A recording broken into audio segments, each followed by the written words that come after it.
Buenos días, hoy 24 de agosto de 2016, siendo las 11 horas, damos inicio a la sesión pública ordinaria número 31 del Pleno del Tribunal de lo Contencioso Administrativo del Estado de Guanajuato. Para ello, solicito al licenciado Eliseo Hernández Campos, secretario general de Acuerdos, verifique la existencia del quórum legal. Buenos días, magistrada, magistrados. Procedo con su instrucción, magistrado presidente, haciendo constar que están presentes en este recinto la magistrada Antonia Guillermina Baldovino Guzmán, titular de la tercera sala. Nos acompaña también el magistrado Vicente de Jesús Esqueda Méndez, titular de la segunda sala, el magistrado José Cuauhtémoc Chávez Muñoz, titular de la cuarta sala, quien además, magistrado, con su presencia, integran quórum suficiente para sesionar válidamente en términos de lo previsto por el artículo 10 del Reglamento Interior del Tribunal de lo Contencioso Administrativo del Estado de Guanajuato. Gracias. Verificado el quórum, se declara abierta la sesión y le solicito al secretario de cuenta del orden del día con los asuntos listados para ponencia. Gracias, magistrado. Procedo informando al Pleno que el orden del día propuesto para esta sesión y que fue oportunamente notificado a los integrantes de este órgano colegiado se conforma por la lista de asistencia, la declaratoria de quórum legal y 5 ponencias cuyos índices de tocas, actores y autores demandadas están escritos en el mismo documento, señalando que dos ponencias fueron retiradas, magistrado. Así como, por último, asuntos generales. Gracias, señor secretario. Atendiendo al orden del día, pongo a su consideración el mismo. A su vez, solicito la dispensa de la lectura del acta de la sesión ordinaria anterior, al haberle sido remitido junto con la convocatoria para esta sesión. Y en caso de no tener comentario alguno, solicito que la misma se apruebe. Quienes estén a favor de la propuesta, sírvanse a manifestarlo. Aprobada por unanimidad. Continuando con el listado de ponencias para desahogo de esta sesión, procedo a exponer la correspondiente a la primera sala. Como punto 3 del orden del día, fue listado el toca 240, diagonal 16, relativo al recurso de reclamación interpuesto por la directora del área de responsabilidades de la Secretaría de la Transparencia y Rendición de Cuentas del Estado de Guanajuato, en contra de la sentencia de 27 de abril de 2016, dictada por el magistrado de la cuarta sala en el proceso administrativo 1168, diagonal cuarta sala, diagonal 15, mediante la cual se decreta la nulidad de la resolución impugnada. Resulta conveniente resaltar los siguientes antecedentes de la litis. El 15 de junio de 2015, la directora de Asesoría Legal, Situación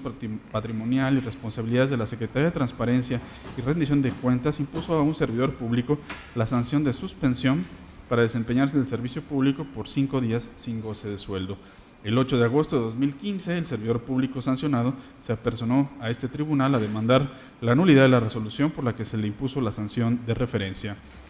El proceso se turnó a la cuarta sala y por medio de sentencia de fecha 27 de abril de 2016 se decretó la nulidad total de la resolución impugnada. Inconforme con lo anterior, la autoridad demandada interpuso recurso de reclamación en contra de la sentencia dictada por el magistrado. El agravio primero, donde el recurrente arguye que no se puede considerar la visita oficial del jefe de Estado Vaticano como un caso fortuito, pues este tenía fecha y hora programada, se estima inoperante en atención a las siguientes consideraciones. El Comité de Fallos, adscritos a la Secretaría de Obra Pública, emitió un dictamen por el cual adjudicó de manera directa una obra a una empresa contratista, basándose en el procedimiento de excepción a la licitación pública. Lo anterior condujo a la celebración de un contrato de obra. El contrato de obra pública tuvo lugar a propósito del multitudinario evento que se llevó a cabo en el mes de marzo de 2012, que consistió en la visita oficial del jefe de Estado, por lo que se requirió infraestructura que proveyera condiciones de orden, seguridad pública y protección civil necesarias para la celebración del evento. Dicho contrato se celebró vía adjudicación directa, es decir, sin llevarse a cabo el procedimiento de licitación pública. En la especie, la autoridad demandada consideró que se adjudicó indebidamente de manera directa la obra pública mencionada, argumentando que no se actualizaba el caso fortuito o de fuerza mayor, y fue por ello que impuso al servidor público la sanción consistente en suspensión de 5 días de su función sin goce de sueldo. Consecuentemente, el servidor público demandó la nulidad de la sanción. La autoridad demandada reiteró en su contestación de demanda que no se habían actualizado en el proceso el caso fortuito o la fuerza mayor. En relación a las acciones y excepciones hechas valer por las partes en el proceso administrativo de origen, el magistrado resolvió, y cito textualmente: la demandada sostiene que el común denominador del caso fortuito y fuerza mayor se traduce en la imprevisibilidad o inevitabilidad producto de factores ajenos. Las consideraciones que sustentan el dictamen que nos ocupa eran previsibles. No obstante, Como arguye el actor, su razonamiento es cerrado, pues en el caso el carácter irresistible e inevitable de las razones expuestas en el fallo, seguridad de los asistentes, discreción en el manejo de la información y proximidad en la celebración del evento, dan sustento a su tratamiento como causas de fuerza mayor. Hasta aquí la cita. En el presente recurso de reclamación, la autoridad demandada vuelve a exponer que no se debió considerar a la visita del jefe de Estado como caso fortuito o de fuerza mayor, sin atacar directamente los argumentos utilizados por el magistrado para tenerlos por acreditados. La autoridad demandada repite en su recurso lo que ya arguyó en el acto impugnado y en su escrito de contestación, y que fue debidamente contestado por el ACUO en su sentencia. De ahí que este agravio sea inoperante por reiterativo, ya que se insiste sobre cuestiones ya expuestas en su escrito de contestación y que fueron dilucidadas por el magistrado, sin combatir lo expuesto en la sentencia. El agravio segundo, donde el recurrente arguye que el actor no señaló quién le proporcionó la información con la cual fundó y motivó los criterios requeridos en el procedimiento de excepción, es inoperante en atención a las siguientes consideraciones. En la sentencia, el ACUO señaló que el órgano colegiado encargado de dictaminar el asunto fundó y motivó su decisión en la información contenida en el Padrón Estatal de Contratistas. Así, la autoridad arguyó que dentro del dictamen de adjudicación directa no se precisó de dónde o de qué manera se obtuvo la información en la que se sustentaron los criterios que lo fundaron, pues dicha información se encuentra bajo resguardo de un área o departamento de la Secretaría de Obra Pública, pero no señaló cuál. De esta manera, es conveniente señalar que el Padrón Único de Contratistas para el Estado y los municipios consiste en el registro de personas físicas o morales idóneas para intervenir en algún procedimiento de adjudicación de obra pública y servicios relacionados con la misma, según lo dispone la fracción 14ª del artículo 2 de la Ley de Obra Pública y Servicios Relacionados con la misma para el Estado y los municipios de Guanajuato. Si bien la autoridad alega que la información contenida en tal registro está bajo resguardo de un área o departamento de la Secretaría de Obra Pública, lo cierto es que la información del padrón está a disposición tanto de la Secretaría de Obra Pública y sus órganos de control interno, así como también los demás entes públicos y las direcciones municipales. Esto de acuerdo a lo previsto por el artículo 25 bis de la Ley de Obra Pública y Servicios Relacionados con la misma. Esto es información a la que puede acceder los miembros de la Secretaría de Obra Pública. Con independencia de lo narrado, la autoridad no señaló que la información de la que hizo uso la autoridad sancionada fuese discrepante con la contenida en el registro o demostró la existencia de algún vicio que diera como consecuencia una equívoca fundamentación o motivación del acto reclamado. Aunado a lo anterior, el agravio refiere a cuestiones no invocadas en la contestación de la demanda, lo cual constituye aspectos novedosos que no tienden a combatir los fundamentos y motivos establecidos en la sentencia recurrida, sino que introducen nuevas cuestiones que no fueron abordadas en la causa administrativa de origen, de ahí lo inoperante del agravio. En virtud de lo que ha sido expuesto, lo procedente a criterio de esta ponencia es confirmar la sentencia recurrida. Señores magistrados, ha sido expuesta la resolución del TOCA 240/16. Si están ustedes de acuerdo o a favor del sentido que se propone, exprésenlo levantando la mano. Se aprueba por unanimidad. Continuamos con esta sesión y a continuación se concede el uso de la voz al magistrado Vicente de Jesús Esqueda Méndez para el desahogo del punto 5 del orden del día, toda vez que el TOCA que fue listado como punto 4 del orden del día ha sido retirado. Tiene usted el uso de la voz, magistrado. Gracias, señor presidente. Buenos días, compañeros magistrados, compañera magistrada, señor secretario. El TOCA 262/16 corresponde al recurso de reclamación interpuesto por las autoridades demandadas en contra de la sentencia de fecha 17 de mayo de 2016, dictada en el proceso administrativo 1979/15. Previo al análisis de los agravios hechos valer por el recurrente, es conveniente precisar lo siguiente. En el proceso administrativo principal, el actor impugnó la resolución administrativa en la que se ordenó la clausura del horno de quemado de ladrillo del actor y se le impuso una multa. En el momento procesal oportuno, el magistrado de la primera sala emitió la sentencia que se revisa, en cuyo considerando sexto se decretó la nulidad de la resolución impugnada. Inconforme con la determinación que antecede, las autoridades demandadas interpusieron el recurso de reclamación que nos ocupa, en donde hicieron valer 3 agravios. El agravio primero, a criterio de este cuerpo colegiado, es inoperante por las siguientes consideraciones jurídicas. En la sentencia recurrida se decretó la nulidad porque, de conformidad con el artículo 171, fracción tercera de la Ley de Protección y Preservación del Ambiente del Estado de Guanajuato, La autoridad demandada le impuso al actor una multa que no es acorde con su capacidad económica, sin motivar debidamente dicha decisión. Sin embargo, el recurrente no señaló ni concretó en el agravio objeto de estudio razonamiento alguno capaz de desvirtuar que la autoridad demandada le impuso al actor una multa que no es acorde con su capacidad económica, sin motivar debidamente dicha decisión, sino que el recurrente se limitó a señalar dogmáticamente que la resolución impugnada se ajustó al artículo 172 de la Ley para la Protección y Preservación del Ambiente del Estado de Guanajuato, de ahí lo inoperante del agravio objeto de estudio. El agravio segundo y el primer argumento del agravio tercero, a criterio de este cuerpo colegiado, son infundados por las siguientes razones. En el concepto de impugnación denominado letra A de la demanda, se señaló que la autoridad responsable fue omisa en señalar de manera adecuada las circunstancias especiales que la llevaron a fincar tanto la clausura como la sanción económica. Del estudio de este concepto de impugnación realizado conforme al artículo 298 del Código de Procedimiento y Justicia Administrativa para el Estado y los municipios de Guanajuato, la Sala acuó desprendió que la autoridad demandada le impuso al actor una multa que no es acorde con su capacidad económica, por lo cual decretó su nulidad. Esto en atención a que el argumento del concepto de impugnación antes señalado fue suficiente para que la Sala de Origen estudiara la debida fundamentación y motivación de la individualización de la sanción. El segundo argumento del agravio tercero, a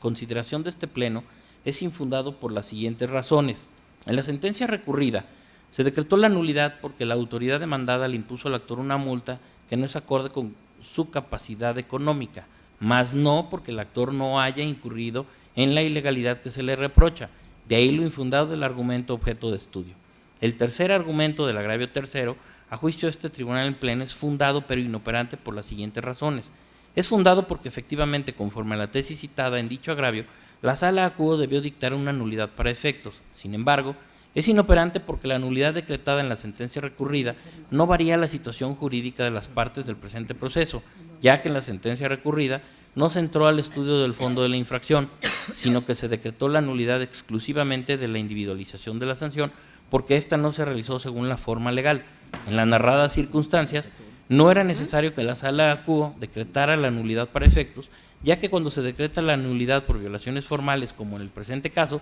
subsiste la facultad de la autoridad de dictar un nuevo acto, purgando los vicios formales del anterior.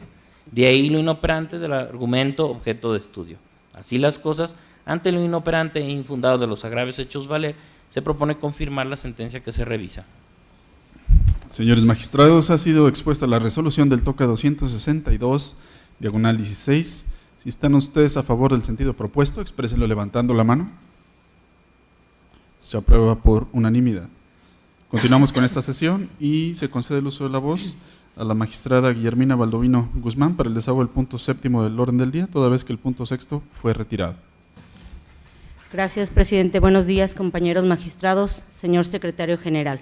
En primer lugar, esta tercera sala somete a consideración del Pleno el proyecto de resolución relativo al TOCA 280, diagonal 16, que corresponde al recurso de reclamación interpuesto por la parte demandada en el proceso administrativo 549, diagonal 2015, en contra de la sentencia de fecha 30 de mayo de 2016, dictada por el magistrado de la segunda sala. A manera de preámbulo, es pertinente referir lo siguiente. En el proceso de origen, la actora controvirtió la legalidad de la baja verbal de su cargo como policía adscrita a la Dirección General de Policía Municipal de Celaya. Al dictar la sentencia que ahora se recurre, la sala desestimó la causa de improcedencia planteada por la parte demandada en torno a la inexistencia del acto impugnado, decretó su nulidad total, reconoció diversos derechos a favor de la actora y condenó a la parte encausada al pleno restablecimiento de esas prerrogativas. En desacuerdo con la negativa de sobreseimiento, la parte demandada interpuso el recurso de reclamación que se resuelve. La parte recurrente sostiene en su expresión de agravios que la sala debió decretar el sobreseimiento del proceso porque no se acreditó la existencia del acto impugnado. Refiere que la parte actora reconoció como suya la firma plasmada en el escrito de renuncia y afirmó que fue coaccionada a firmar dicho escrito, así que le correspondía demostrar su dicho, es decir, que su voluntad estuvo viciada. Además, la parte recurrente señala que la Ley del Sistema de Seguridad Pública no establece algún requisito para que surte efecto la renuncia presentada por algún integrante de las instituciones policiales del Estado, razón por la cual estima que el escrito de renuncia asignado por la actora surtió efectos aun cuando no constara algún sello de recibido. El planteamiento anterior es fundado. El artículo 51 del Código de Procedimiento y Justicia Administrativa, respetando el principio general que establece que la carga de la prueba corresponde a quien afirma, solo obliga a probar al que niega en el proceso administrativo en supuestos específicos. Es decir, conforme al citado precepto, la carga de la prueba en el proceso administrativo incumbe a quien de una afirmación propia pretende derivar consecuencias para él favorables. Ahora bien, en el escrito de demanda, la actora manifestó que el 26 de febrero de 2015, la encargada de la Dirección Administrativa le comunicó que ya no podía estar en la corporación, que entregara el equipo y firmara el aviso que le hizo llegar sobre su baja. Al contestar la demanda, las autoridades negaron haber dado de baja a la actora en los términos narrados por esta en su demanda, pues lo cierto era, expusieron, que la baja obedeció a la renuncia de la demandante y para acreditarlo ofrecieron como prueba el ejemplar original del escrito de renuncia fechado el 26 de febrero de 2015, el original del documento titulado Incidencia de personal, así como la prueba confesional a cargo de la actora. El 31 de agosto de 2015 se llevó a cabo la audiencia del proceso de origen, en la cual se desahogó la prueba testimonial aportada por la actora, así como la prueba confesional ofrecida por la parte demandada. Ahora bien, de lo expuesto se concluye que en efecto correspondía a la actora demostrar en principio que fue dada de baja verbalmente. Sin embargo, del análisis a los testimonios de las personas a cargo de quienes estuvo la prueba testimonial que la actora ofreció con el propósito de demostrar la existencia de la baja verbal, se advierte que no presenciaron el momento en que se informó a la demandante el acto impugnado, pues todas coinciden en que la propia actora les comunicó ese hecho. Por tanto, tal probanza no acredita el dicho de la demandante. Por otro lado, como de las pruebas documentales ofrecidas por las autoridades, a saber, el original del escrito de renuncia y el original del documento titulado Incidencia de personal, se advierte que la baja derivó de la renuncia de la propia actora, entonces también debía desvirtuar el escrito de renuncia. En este punto, es pertinente señalar que la renuncia, según la definición de la Real Academia de la Lengua Española, es la dimisión o dejación voluntaria de algo que se posee o del derecho a ello, lo que trasladado al caso concreto significa que se trata de un acto unilateral de voluntad en la que una persona expresa su deseo o intención de no continuar prestando sus servicios como integrante de una institución policial. Desde luego, para que se tenga por actualizado ese supuesto de renuncia, ésta debe acreditarse de manera fehaciente e indubitable por quien afirma dicho evento, de manera que no quede lugar a dudas sobre esa manifestación unilateral de la voluntad con la que la persona decide poner fin al referido vínculo jurídico. Ahora, si bien en el escrito mediante el cual objetó las documentales de la parte demandada, la actora negó que se le hubiera dado a conocer el escrito de renuncia, también lo es que en ese mismo curso refirió que no se le dio a conocer su contenido, pues únicamente se le informó que se trataba de un oficio mediante el cual se le estaba comunicando su baja, mientras que en el desahogo de la prueba confesional reconoció que la firma plasmada en el escrito de renuncia era suya. No se soslaya que en la prueba confesional la actora manifestó que firmó la renuncia bajo presión, así que, conforme a la regla prevista en el artículo 51 del Código de Procedimiento y Justicia Administrativa, también debió demostrar su dicho. Sin embargo, en el expediente de origen no existe prueba alguna de esa circunstancia. Por otro lado, la falta de sellos de recepción de la autoridad a la que se dirigió el escrito de renuncia en cuestión no constituye un elemento que le reste eficacia probatoria, pues como se explicó con anterioridad, es un acto unilateral, de manera que por sí mismo surte efectos para que proceda a la terminación de la relación administrativa que unía a la actora con el municipio de Celaya, sin que para ello se requiera de más formalidades o requisitos como el sello de recepción del destinatario, pues el hecho de que la parte demandada haya exhibido como prueba el ejemplar original del escrito de renuncia significa que lo recibió. Además, la actora reconoció la firma plasmada en el escrito de renuncia como suya y aunque argumentó que la estampó bajo coacción, no acreditó su dicho. Así que, al no existir prueba en contrario, fundadamente debe considerarse que la demandante, al suscribir la renuncia, estaba debidamente enterada de su contenido y conforme con ello, pues la firma estampada en un escrito constituye una manifestación de voluntad que entraña conformidad con lo que ahí se asienta y además la autentifica, Consecuentemente, la persona que reconoce como suya la firma que aparece en un documento implícitamente acepta el texto del mismo. Así pues, se concluye que en la causa primigenia no se acreditó la existencia de la baja verbal de la actora como policía adscrita a la Dirección General de Policía Municipal de Celaya, pues su materialización se desvirtuó con el ejemplar original del escrito de renuncia fechado el 26 de febrero de 2015, el original del documento titulado Incidencia de Personal y con la prueba confesional a cargo de la demandante en los términos expuestos con anterioridad. Por tanto, ante la inexistencia del acto impugnado en el proceso de origen, a criterio de esta ponencia se propone revocar la sentencia recurrida y decretar el sobreseimiento en el proceso, con fundamento en el artículo 262, fracción segunda, del Código de Procedimiento y Justicia Administrativa, por actualizarse la hipótesis prevista en el artículo 261, fracción sexta del mismo ordenamiento. Señores magistrados, se pone en su consideración la resolución del TOCA 280, diagonal 16. ¿Están ustedes de acuerdo con el sentido propuesto? Exprésenlo levantando la mano. Se aprueba por unanimidad. Magistrada Guillermina Baldovino, se le concede el uso de la voz para el desahogo del punto 8º del orden del día. Gracias. Por último, esta tercera sala somete a consideración del Pleno el proyecto de resolución relativo al TOCA 287, diagonal 16, que corresponde al recurso de reclamación interpuesto por el Director General de Transporte de la Secretaría de Gobierno del Estado en contra de la sentencia dictada por el magistrado de la Cuarta Sala dentro del proceso administrativo 1511, diagonal 2015, en la que se decretó la nulidad total de la resolución en la que se suspendieron los derechos derivados de la licencia de conducir del actor por un periodo de 180 días. Ahora bien, la autoridad recurrente, por un lado, expone que la Sala desaplicó el tercer párrafo del artículo 137 de la Ley de Tránsito y Transporte sin seguir los pasos establecidos en la tesis del Pleno de la Suprema Corte de Justicia de la Nación, de rubro, lo citó, pasos a seguir en el control de constitucionalidad y convencionalidad ex oficio en materia de derechos humanos. Fin de la cita. El planteamiento referido, aunque resulta sustancialmente fundado, deviene inoperante. Lo anterior resulta así porque si bien es cierto que en la sentencia recurrida la Sala determinó que lo procedente era desaplicar el artículo 137, tercer párrafo de la abrogada Ley de Tránsito y Transporte, vigente en la fecha en que se emitió la resolución impugnada, sin seguir los pasos que como criterios orientadores el Pleno de la Suprema Corte de Justicia de la Nación ha fijado en la tesis aislada invocada por la autoridad recurrente. Sin embargo, tal irregularidad es insuficiente para revocar la sentencia recurrida, pues lo cierto es que sí es procedente la inaplicación de los citados preceptos normativos, como se explicará a continuación.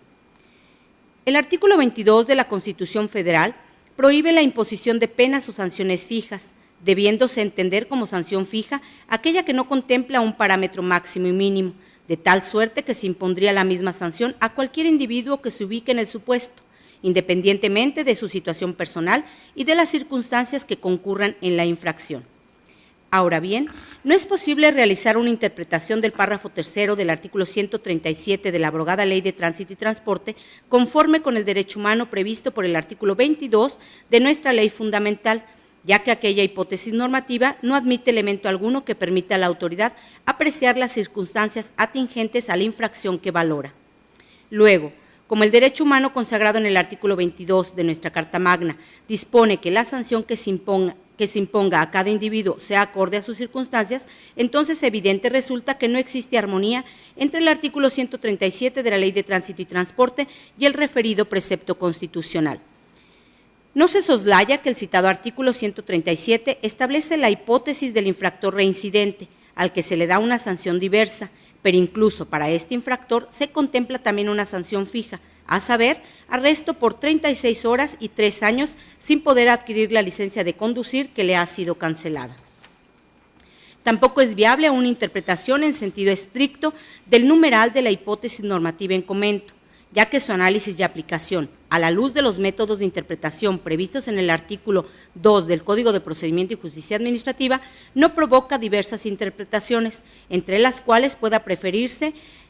la que guarde mayor coherencia con nuestra Constitución. pues la inclusión de dos criterios que desembocan en dos sanciones diversas y fijas, reincidencia y edad, no son suficientes para considerar que se esté protegiendo el derecho humano a ser sancionado de manera coherente con las circunstancias intrínsecas del infractor y de la conducta reprochada. De ahí que se considera apegada a derecho la decisión de la Sala al determinar la inaplicación del artículo 137, párrafo tercero de la abrogada Ley de Tránsito y Transporte. En otro orden de ideas, el recurrente alega que la suspensión impuesta al actor no es una sanción fija, porque el artículo 137 de la abrogada Ley de Tránsito y Transporte, en su párrafo tercero, prevé como pena mínima para quien conduzca bajo el influjo de bebidas alcohólicas la suspensión de la licencia de conducir por 180 días, y como máxima en el quinto párrafo se establece su cancelación. Además, se prevé como sanción el arresto por 36 horas cuando el infractor incurre por segunda vez en el mismo supuesto. Y en el párrafo sexto se acota que, tratándose de infractores menores de 18 años, la cancelación solo tendrá como efecto que se encuentren inhabilitados por 1 año para obtener una nueva. Señala que lo anterior evidencia que la gradación de la sanción se da cuando se toman en consideración circunstancias tales como la reincidencia y la edad del infractor, de manera que las sanciones no son disímiles, como resolvió la Sala, pues ambas se traducen en una privación para el gobernado de su licencia de conducir, variando la temporalidad. El planteamiento anterior es inoperante, porque la autoridad reproduce uno de los argumentos que hizo valer al contestar la demanda, sin controvertir las consideraciones con base en las cuales fue desestimado en la sentencia. Sobre el argumento que la autoridad ahora recurrente expresó al contestar la demanda en el proceso de origen y que reitera ahora en el presente recurso, en el sentido de que el artículo 137 de la abrogada Ley de Tránsito y Transporte sí establece parámetros de individualización, la Sala puntualizó que si bien en dicho precepto se prevén 4 sanciones por conductas que pudieran resultar una de mayor gravedad que la anterior, lo cierto es que esas conductas se tipifican por sí mismas y no en relación a una conducta básica de la que se va calificando en virtud de diversos factores. La Sala añadió que las citadas sanciones son fijas porque no se establece algún parámetro al tenor del cual la sanción sea individualizada conforme a los elementos propios de comisión de la conducta y menos aún establece un parámetro de límites mínimos y máximos para su imposición, lo que resulta contrario a la Constitución Federal. Luego, como el disentimiento que se analiza no controvierte las consideraciones anteriores, debe calificarse como inoperante. Por tanto, ante la ineficacia de los agravios esgrimidos, a criterio de esta ponencia, se propone confirmar la sentencia dictada por la Cuarta Sala. Señores magistrados, se pone a su consideración la resolución del TOCA 287/16. Si están ustedes a favor de la misma, expréselo levantando la mano. Se aprueba por unanimidad. Para el estado del punto 9 del orden del día, se concede el uso de la voz al magistrado José Cuauhtémoc Chávez Muñoz. Muchas gracias, magistrado presidente. Buenas tardes, magistrada, magistrados, secretario general. Me refiero al TOCA 277/16, relativo al recurso de reclamación interpuesto por el autorizado del director general de transporte del estado de Guanajuato, autoridad demandada, en contra de la sentencia de fecha 27 de mayo de 2016, emitida por el magistrado de la primera sala de ese tribunal en el proceso administrativo número 400/15. Les comparto los antecedentes relevantes del caso. En el proceso administrativo principal, la actora impugnó el oficio mediante el cual la autoridad demandada dio contestación a su escrito presentado en fecha 18 de febrero de 2016, en donde solicitaba se giraran instrucciones a quien correspondiera para el efecto de que fuera reconocida su calidad de concesionaria del servicio público de transporte de personas en la modalidad de alquiler sin ruta fija, taxi, en la ciudad de Irapuato, Guanajuato, negando a la autoridad en la respuesta acceder a la solicitud de la actora, aduciendo que no existe acto de concesionamiento emitido por la autoridad legalmente facultada para tal fin, desatendiendo lo estrictamente solicitado por ella. Seguido el proceso administrativo principal en todos sus trámites legales, el magistrado de la primera sala de este tribunal dictó la sentencia recurrida, en la que declaró la nulidad del acto impugnado, consistente en el oficio referido, básicamente porque el mismo no se encuentra debidamente fundado y motivado, pues la demandada no atendió cabalmente a la solicitud de la actora, con la cual pretende desconocer derechos adquiridos de esta última. Inconforme con las determinaciones que anteceden, la autoridad demandada interpuso el recurso de reclamación que nos ocupa, en donde hizo valer 2 agravios, mismos que a juicio de esta ponencia resultan infundados, porque contrario a lo aducido por el recurrente, el acto impugnado consistente en el oficio número aludido, efectivamente se encuentra indebidamente fundado y motivado, pues en efecto desatiende la petición planteada por la actora, al no haber sido correctamente apreciados los hechos narrados en su escrito petitorio por parte de la autoridad demandada. De lo anterior se desprende que, tal como lo precisó el acuo en la sentencia recurrida, al haberse negado la solicitud del actor aduciendo que no existe acto de concesionamiento emitido por la autoridad legalmente facultada para tal fin, con ello se desatendió lo estrictamente solicitado por ella. Por ello, en efecto, la respuesta que la autoridad demandada dio a la petición del actor infringió lo dispuesto por el artículo 137, fracción sexta del Código que nos rige. Máxime si se considera que en la secuela procesal se acreditó que la actora cuenta con una resolución positiva de fecha 31 de enero de 1994 para prestar el servicio público señalado, lo cual evidencia que la actora efectivamente ostenta tal carácter de concesionaria, aspecto que obviamente no se desestima con el dicho de la autoridad demandada, en el sentido de que no se encontró dato, expediente o antecedente alguno del cual se desprenda que existe o existió concesión para prestar el servicio público de transporte de personas en su modalidad de alquiler sin ruta fija, taxi a su favor. La autoridad demandada tiene, además de la obligación de cumplir y hacer cumplir los decretos y demás disposiciones dictadas sobre la materia, el cuidar que se encuentren permanentemente actualizados los registros, archivos y controles de esa dependencia a su cargo, así como que se expidan los documentos y demás instrumentos correspondientes a vehículos como lo solicitado por la impetrante, de modo que si no lo están, no es imputable a los particulares,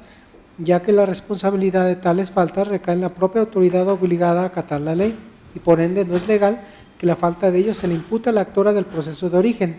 Así pues, el acto impugnado se encuentra debidamente fundado y motivado por las razones que dio el acuo, con lo cual efectivamente se pretende desconocer derechos adquiridos, los cuales, independientemente que los tenga o no registrados esa dependencia de transporte, existen y son válidos, para demostrar que desde la fecha referida, la actora quedó autorizada para prestar con un vehículo a su propiedad el servicio público multirreferido. Es ilustrativo el criterio emitido por la primera sala de este tribunal, correspondiente al 2015, que dice: reconocimiento de derechos para prestar el servicio público al transporte de personas en la modalidad de alquiler sin ruta fija, taxis.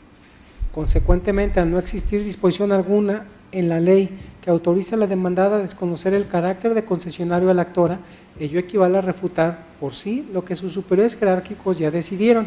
dentro de los límites de su competencia, siendo que es requisito fundamental por mandato constitucional y legal que en la emisión de un acto administrativo debe existir adecuación entre los motivos aducidos y la norma aplicable, y esto no sucede así, toda vez que, como se ha visto, el acto confutado en este asunto se emitió sin contener la fundamentación y motivación debida, toda vez que basta la simple lectura de la documental pública que obra foja 15 del expediente principal para percatarse de que el mismo es contrario a lo solicitado por el demandante en el escrito petitorio. Robustece el criterio adoptado por esta ponencia la tesis aislada emitida por la segunda sala de la Suprema Corte de Justicia de la Nación, cuyo rubro reza: autoridades, fundamentación de sus actos. De esta manera, al encontrarnos con agravios carentes de fundamento, esta ponencia propone confirmar la sentencia que ahora se revisa. Es cuanto, magistrado presidente. Señores magistrados, se pone a su consideración la resolución del TOCA 277, diagonal 16.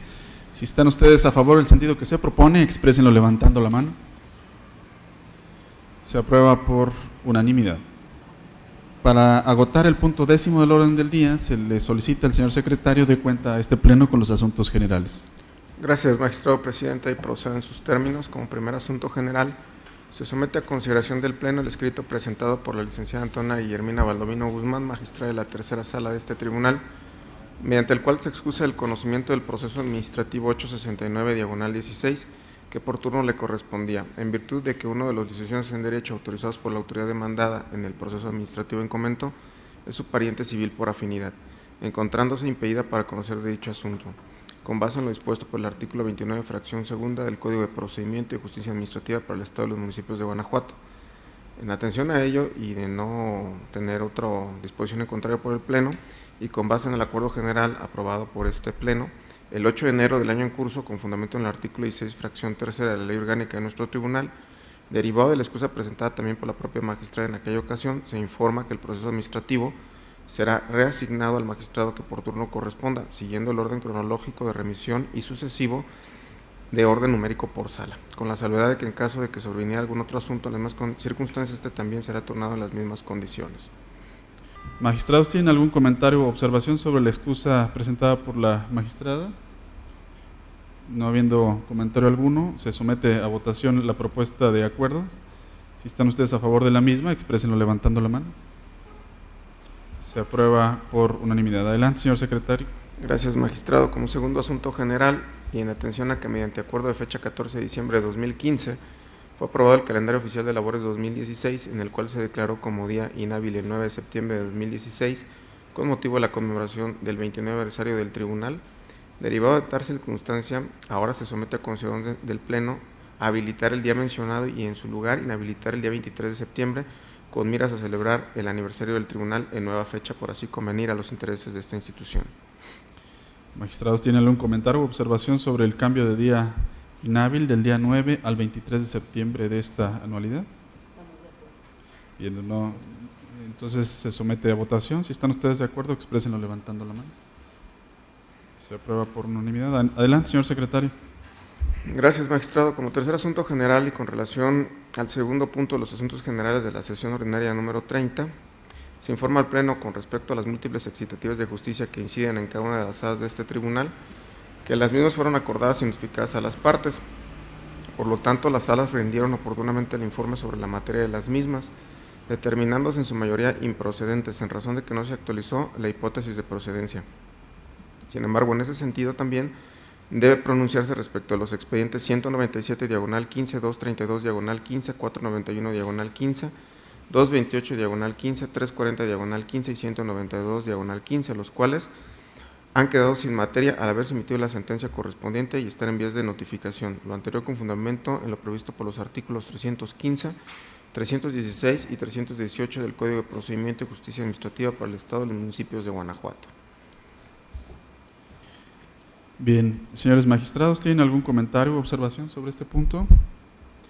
Bien, no habiendo comentario alguno, se somete a su consideración. Quienes estén a favor, exprésenlo levantando la mano. Se aprueba por unanimidad. Han sido agotados los puntos listados para esta sesión, por lo tanto se declara clausurada la misma, siendo las 11:38, no sin antes agradecer su asistencia y participación, magistradas, señores magistrados, y de usted, señor secretario. Que tengan buen día.